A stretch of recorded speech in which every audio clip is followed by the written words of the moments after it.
জয় হিন্দ সাথীও নমস্কাৰ। কি খবৰ? আপোনালোকৰ খবৰ নিশ্চয় ভাল আৰু মোৰ ভাল মাজতে চলি আছে।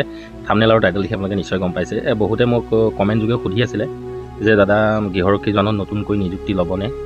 তো ফাইনেলি আজি CMৰ পেজত এটা পোষ্ট পালোঁ আৰু খুব ভালো লাগিছে, আৰু ভাল লাগিছে বুলিও নকওঁ আৰু বেয়াও লাগিছে। চ' নতুনকৈ যিসকল সোমাম বুলি ভাবি আছে তেখেতলোকসকলৰ কাৰণে ভাল খবৰ, আৰু পুৰণাসকলৰ কাৰণেতো ক'বই নালাগে, কাৰণ নতুন আপডেট একো অহা নাই।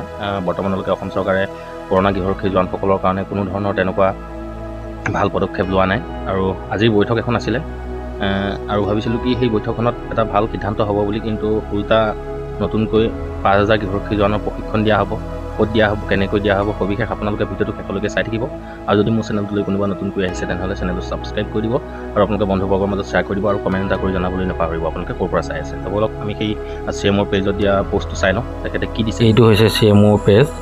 মাননীয় মুখ্যমন্ত্ৰী ডক্টৰ হিমন্ত বিশ্ব শৰ্মাই আজি লোকসেৱা ভৱনত গৃহৰক্ষী আৰু নাগৰিক সুৰক্ষা শক্তিশালীকৰণৰ উদ্দেশ্যে এখন বৈঠকত অংশ লয়, আৰু সেই বৈঠকত অসম চৰকাৰে লাচিত বৰফুকন পুলিচ একাডেমীত 5,000 গৰাকী নতুন গৃহৰক্ষীক প্ৰশিক্ষণ দিব।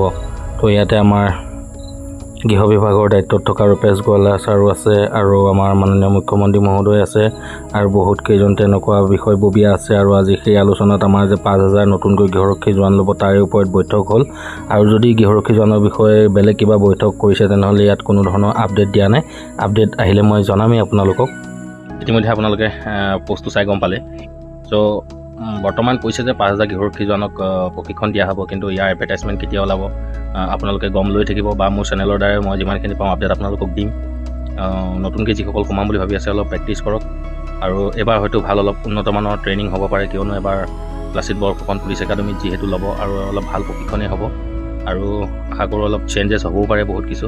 বৰ্তমানলৈকে তেনেকুৱা নেক্সট আপডেট কোনো অহা নাই। আহিলে মই নিশ্চয় আপডেট দিমেই।